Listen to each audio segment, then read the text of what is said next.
कहानियों से हमें सबक हासिल होता है, नसीहत हासिल होती है, सीख मिलती है। आइए ऐसी एक सबक आमोज कहानी समाज फरमाए। बहुत पुरानी बात थी। शहर से मुत्तसिल एक बस्ती थी जहाँ दूसरी रियासतों से आए हुए लोग रहा करते थे। अक्सर लोग मजदूरी किया करते थे।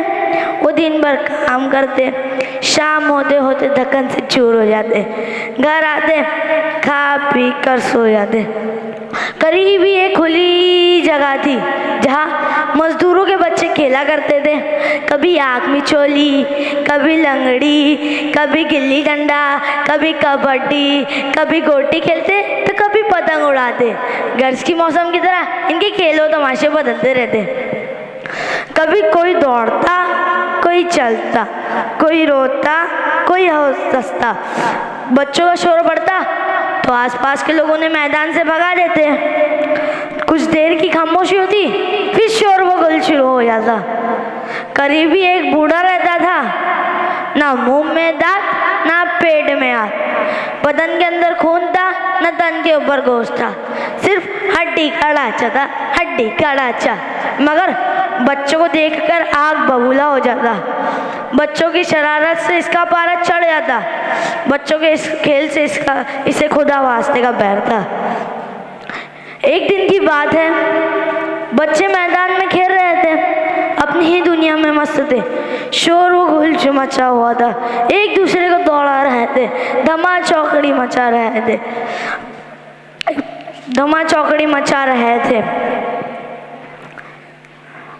करीब वही बूढ़ा मैदान में खेल रहे थे। यकायक खामोशी छा गई।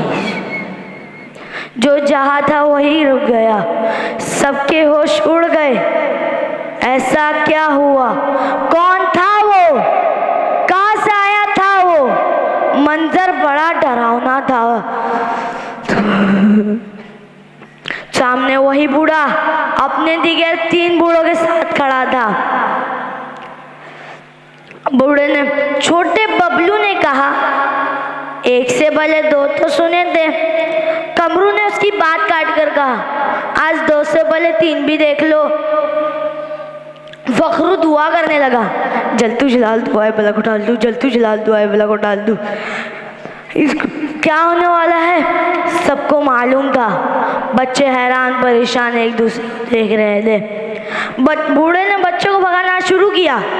बच्चे ने भी इस काम में, उसके दूसरे बूढ़ों ने भी मदद की। बच्चे इधर उधर भागने लगे।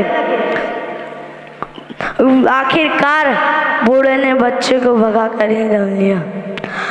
इस वाक़े के चंद दिनों बाद बस्ती में ये बात उड़ने लगी कि फला बूढ़ा गायब हो गया या कहीं चला गया। बहुत तलाश की गई मगर बूढ़े का कुछ मालूम नहीं हुआ। हर जगह यही मौजूद था। आखिरकार बूढ़े का क्या हुआ? इधर बच्चों का ग्रुप बड़ा खुश था। आखिरकार बूढ़े से जान जो छूटी। खैर वो बहुत फिक्रमंद था। उसने सोचा कि हम बूढ़े को कैद में नहीं रख सकते। उसने अपने दोस्तों से कहा, अब हमें बूढ़े को छोड़ देना चाहिए, नहीं तो बात बढ़ जाएगी, बात बढ़ जाएगी। उसके फखरू ने कहा, कुछ दिन और रखते हैं तब बूढ़े को समझ में आएगा। खैरू ने कहा, ये गलत बात है। जिस तरह हम कैद में नहीं रह सकते उस तरह वो बूढ़ा भी नहीं रह सकता। फखरू ने कहा, तुम ठीक कह दो। बच्चे वो गाले में गए जिस गाने में बूढ़े को बंद करके रखा हुआ था। उसने बच्चे